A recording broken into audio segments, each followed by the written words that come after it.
Richard Mourdock was a Vanderburgh County Commissioner from 1995 to 2001, State Treasurer of Indiana from 2009 to 2014.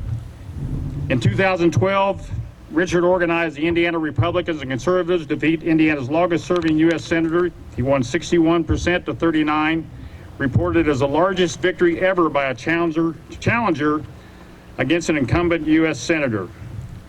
He has since turned to writing, having been the published author of Demand of the Dragon, a political thriller offering a frightening near-future glimpse at the United States and China's fiscal relationship, and Pocket of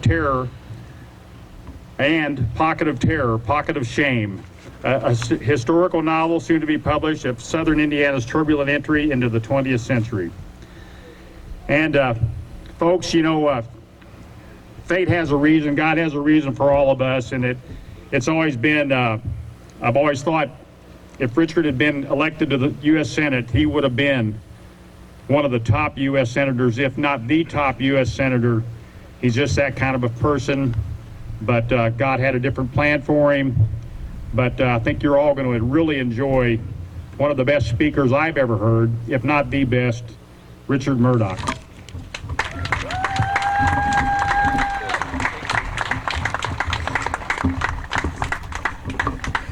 Well, thank you. It is great to be here from that part of Indiana we sometimes call Indy-Yucky-Oys. And Indy-Yucky-Oys, if you don't know, is that flat area of floodplain over there where the Green River, the Wabash, and the Ohio all come together. Down towards Evansville, we think of you every time we drink the water. So, you know, I have to tell you, it was such a special invitation by Rick Royce to have me come speak to you, and he knew I was going to ride my motorcycle over today. First time I've ever given a speech wearing motorcycle boots, by the way. And I got here a moment or two after it started, and I was standing over here next to Curtis Hill, and Rick walked right by me. I thought we made eye contact, and he didn't say a word. And I thought, man, it's been a couple of years. I must be looking old, or Rick needs glasses. Rick, you need glasses. I'm convinced that's the problem. I'm so pleased that Mr. Gordon played that beautiful moment of taps. Seriously, when I was walking up, arriving here a few moments late, someone at the microphone, I don't know who it was, made reference to the fact that last night 2 LA policemen were ambushed. And this morning, early before going to church, I flipped a website, and sure enough, there's a picture of the video cam taken from some nearby building where the guy's walking up to the side of the police car and just firing away. There's all this talk of the police. I grew up in the home of a police officer. If there is a sound of a slight earthquake or tremors down near the National Military Cemetery, where my World War II dad is buried next to my World War II veteran mother, it's because he's rolling in his grave, pounding his fist to the ground. This has got to stop, folks. That solemn rendition of taps is really meaningful, because I know this is meant to be a pep rally of sorts, and frankly, every speaker up here would have stolen my material, because you've heard all that needs to be said in that regard, and I know which way the bulk of you are going to vote, and that's a good thing. But I do see this coming election, you know, this for the 46th time in our nation's history, we look at that quadrennial date when we elect a president. And I want to talk about that from a historical point of view for a moment, and just give you some thoughts that haven't largely been shared here today, but I hope set the frame for what's coming in the next 45 days, because that's how far we have to go until Election Day. You know, we always gather on that first Tuesday after the first Monday in November every quadrennial year. And many of you probably think that's written in this little book. It is not. Until the second half of the 19th century, states set their own election days.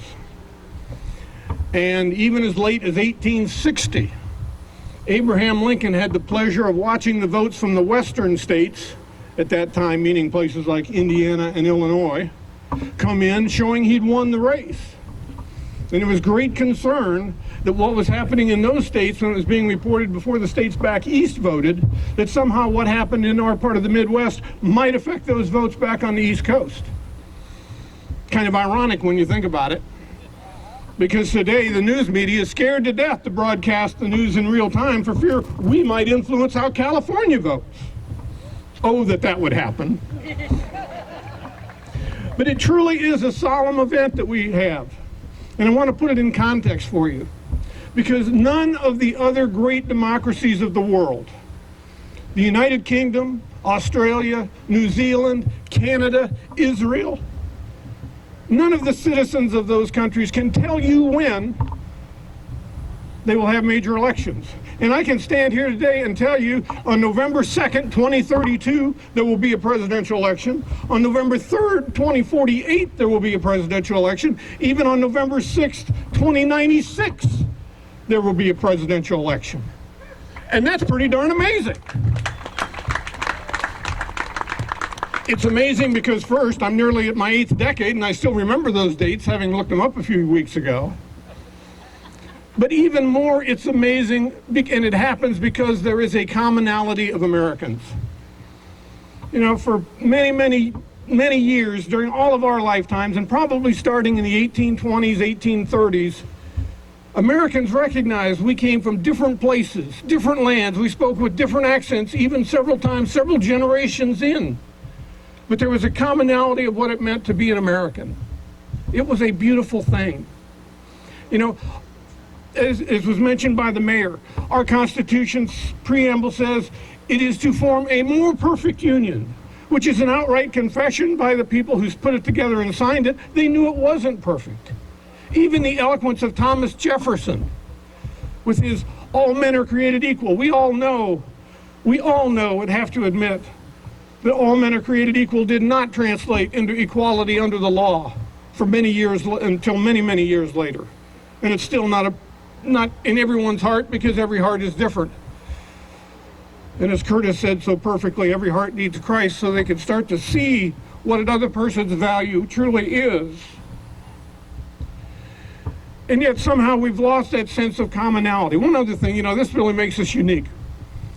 The United States of America, compared to most nations, you get on an interstate highway and the speed limit says 65. I've seen the surveys, 80% of the people will drive between 60 and 65, 80%. If it says 55, they'll drive at 55. We follow the rules, we understand that sense of commonality. If you've ever been to Italy or Germany, you know a speed limit is merely a baseline of opportunity. They're going to run as hard as they can, they'll run over anybody, but we don't do that. We have that sense of commonality, and we've understood that all are created equal and that all have an equal and should have an equal opportunity under the law. But what's sad is more and more people think equal opportunity should equate to equal income, equal outcome. Two things are the same in their minds, by the way. But equal outcome is an incredibly dangerous thing. It is every bit as dangerous as anarchy. Why? Because if you have a mandated equal outcome of citizens, it kills that sense of inspiration that virtually all of us have, that we want to better ourselves. If you've been a parent or you are now a grandparent, you know, you hope, you dream, you will work to make sure your child or your grandchildren have yet a better life than you have. And when you mandate equal outcome, that's not true.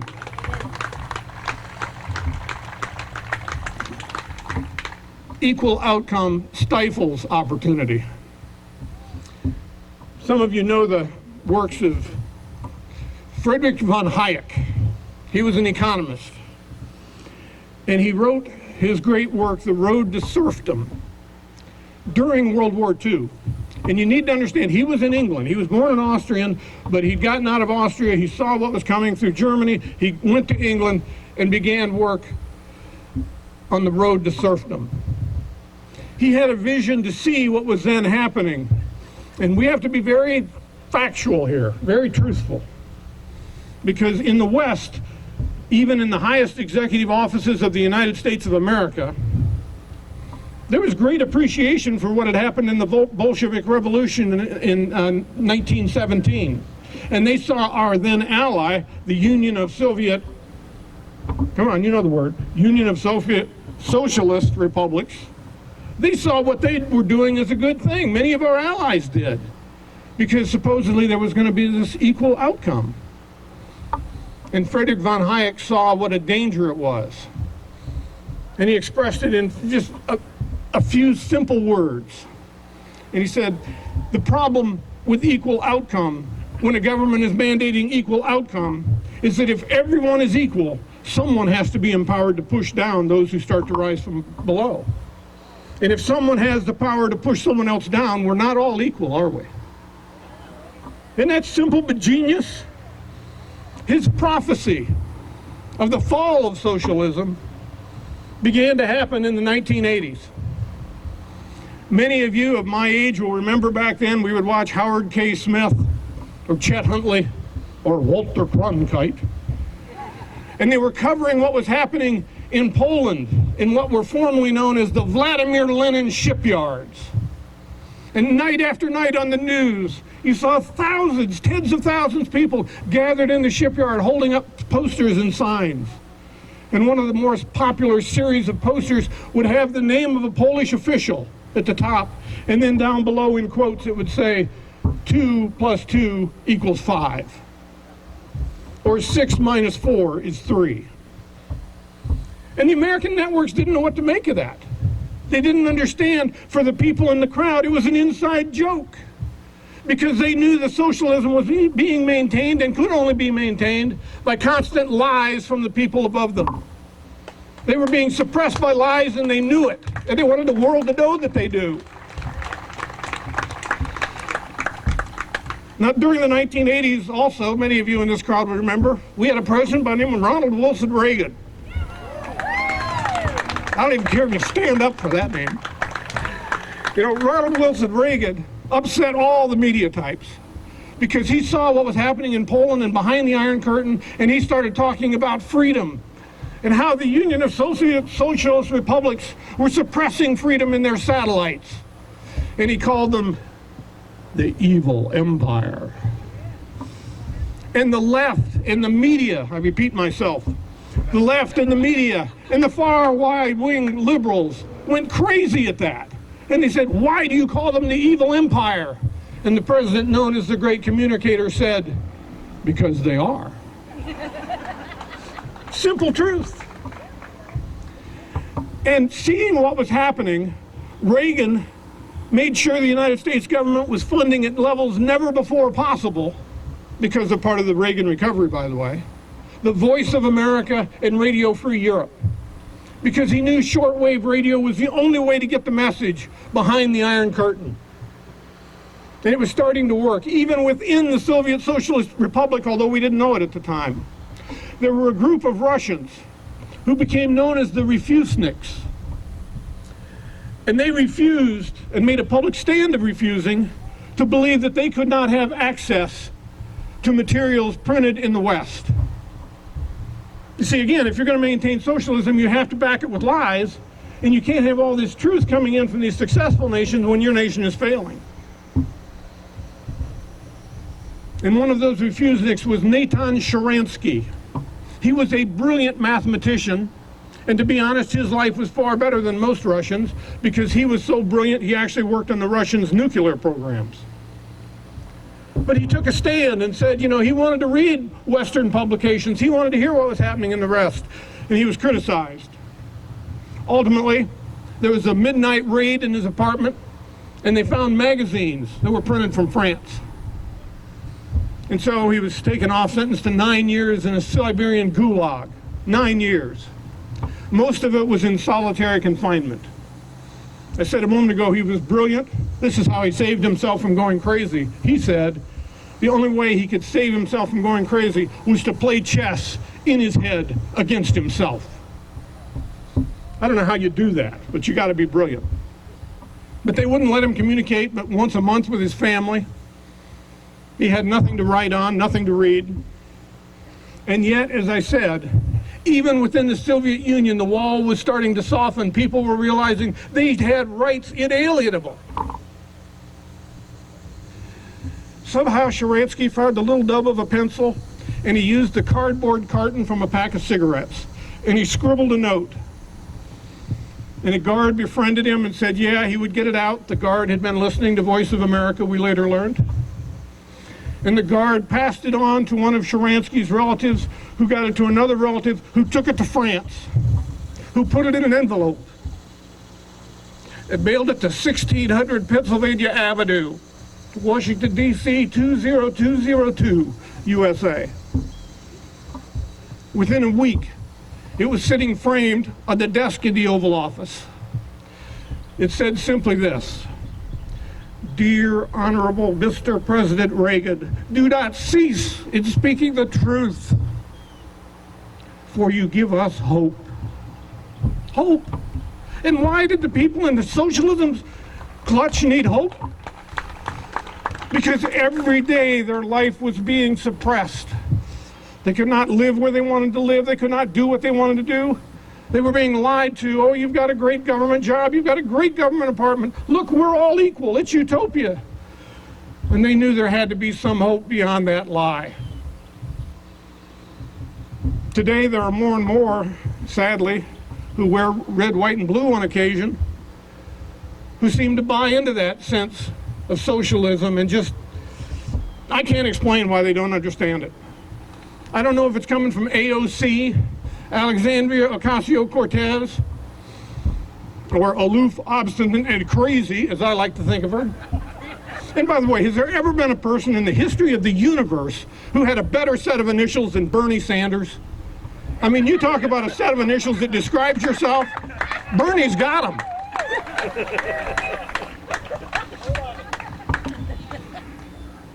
For whatever reason, they seem to grasp it.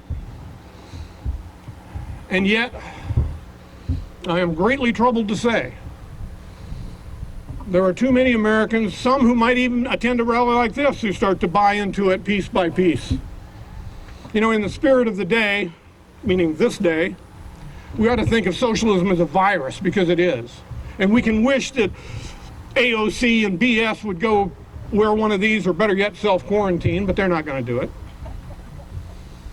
But the truth is, if you believe that the United States government can pick and choose winners and losers and bail out its selected companies that go into bankruptcy, you may have been exposed to the virus. If you believe that unknown officials inside the United States government can look all across America and say, you, and you are essential, the rest of you are expendable. And last but not least, and I thank Mr. Coghill for his comments in this regard. Last but not least, if you think the United States government can, without consequence, time and time and time again, with a few clicks of a keyboard, create trillions of dollars for which there is no hope of repayment, you may be in a serious stage of the disease of socialism.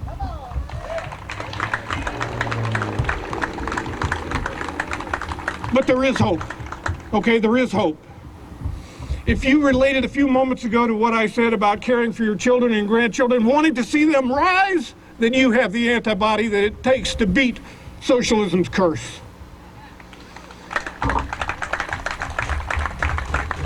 I may step on some local toes here in a minute, bear with me.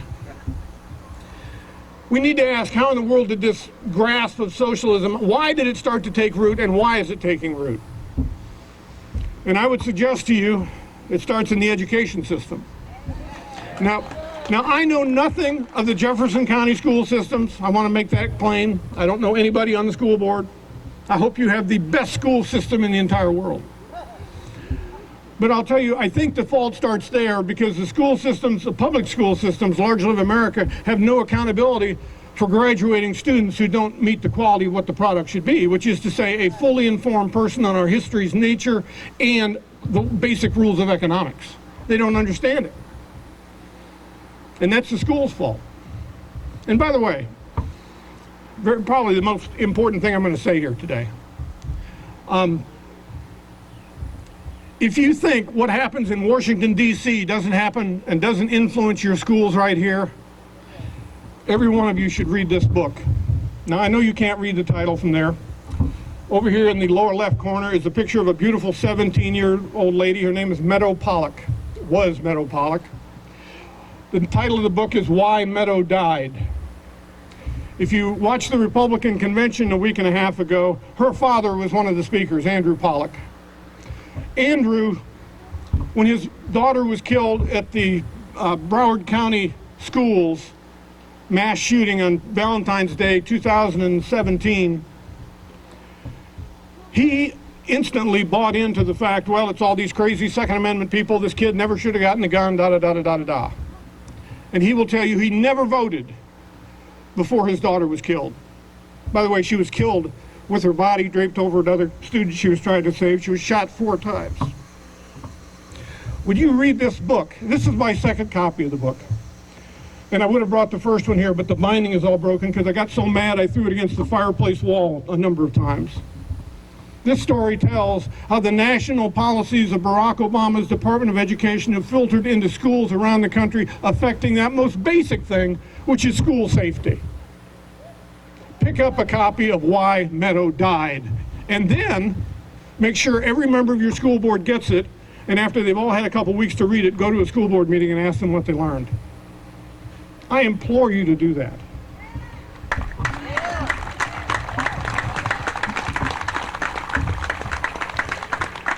After our students leave public schools, of course, they go on to universities. And if they haven't been indoctrinated into socialism in the public K through 12 schools, they get it full bore at almost all of America's universities, unfortunately. Not at Hillsdale is correct. I was even going to add that.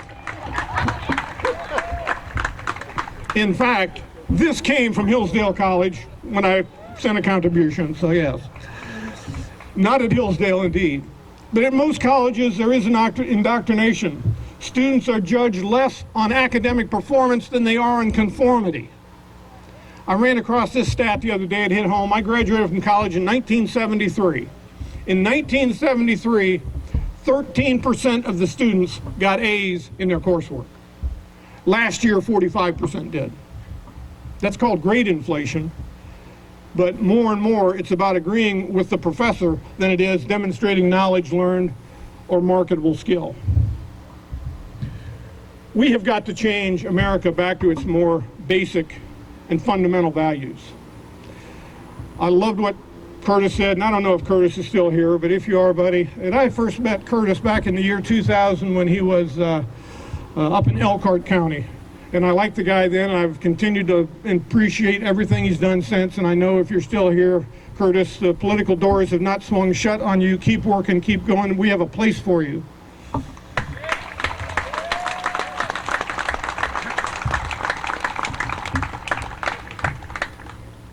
There is hope. I truly believe there is. But it's going to take every one of us.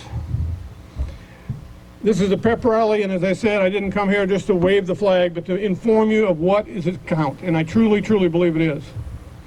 You know, by the way, when that comment, and I'll get choked up here again talking about it, but I saw 2 things this morning when I went to the news site. The first site was what I described with the guy standing next to the window shooting in the officer's car. The other one was that Kamala Harris is continuing from her campaign to fund the protesters' bails in Portland. Do you need any more knowledge in knowing how to vote than that? I mean, this is just outrageous stuff. We want to have that commonality of Americanism returned to us. We have been through many, many difficult times as a nation. Many even before any of us were walking this earth. And so I cannot make a speech without quoting Lincoln at least once. Everybody knows that, who's ever heard me speak. But this isn't a quote from President Lincoln. This is a quote from Abraham Lincoln when he was but 28 years old. It's the first speech that we know he ever gave. It's the first one certainly that was ever recorded. And he spoke in a moment that needs to be described in context, because while he was in kind of north central Illinois, down just across from St. Louis in Alton, Illinois, there was a publisher named Elijah Lovejoy. and he was an abolitionist, and he was printing articles on abolition and wanted to get them across into the slave state of Missouri. And a group of thugs came across the river one night, threw his printing presses in the river, and broke in the shop and killed Elijah Lovejoy. And there were other similar things happening around the country, although that was the first one to happen of that nature and that magnitude in Illinois. And Abraham Lincoln spoke that day, as he might have spoken here on this day, by saying, be cautious of what he called mobocracy. Mobocracy, where independent thinkers will be threatened and intimidated to act against their good instincts. He warned of mobocracy. And he gave a speech, and he put it in context, and he ended with these words. Shall some transatlantic giant stride the ocean to be our threat? Never. All the combined armies and all the wealth in Europe and Asia could never result in their forces taking a sip from the Ohio or laying a track on the Blue Ridge. If destruction be our lot, we must be its sole authors. As a nation of free, we will live forever or die by suicide. Die by suicide. I'm here to tell you those who would put sugar on the pill of socialism are trying to get us to ingest that pill and kill America from within. They want to take away your hope. They want to suppress the truth with lies. And they want you to be obedient and subservient, just as they expected Lech Walesa, that shipyard electrician who started those demonstrations in Poland and who became the first freely elected president of Poland. See, that's hope. When you can break that system, you can do anything. Just as Nathan Sharansky, when he sat in that prison cell with a nub of a pencil, scribbled that note demanding that the President of the United States keep up with his message because it gives hope. It didn't happen during Reagan's term, of course, but shortly thereafter, the Iron Curtain fell. And we thought socialism was done. We thought it was over. We thought it was spent. And now we see BS. And I meant the person, not the, well, you can take it either way. We see BS and AOC telling us how proudly they are as socialists. And by the way, if you don't know, AOC's associates, she's gotten a bunch of congressional candidates elected in solid blue districts, and she's going to have more socialists in the United States Congress after the first of year. And their first move, of course, and who of us might not, well, they want to go after Nancy Pelosi. But you know they want somebody worse. So we can take no celebration in that. I've gone longer than I should, I apologize. But it is great to be back with you. And those of you over here who waved the blue flag, thank you. And my dad, thanks you. He was a police officer 38 years. It just be 2 years this October that we laid him to rest there at the National Military Cemetery. So every time I see one of those flags, I do get choked up. So thank you for that. My friends, you know what to do come November 3rd. It's a solemn, solemn day. 45 days from now, we will have the 47th chance to put a government in power or to affirm the one we have. Let it be the latter. Thank you all. God bless America.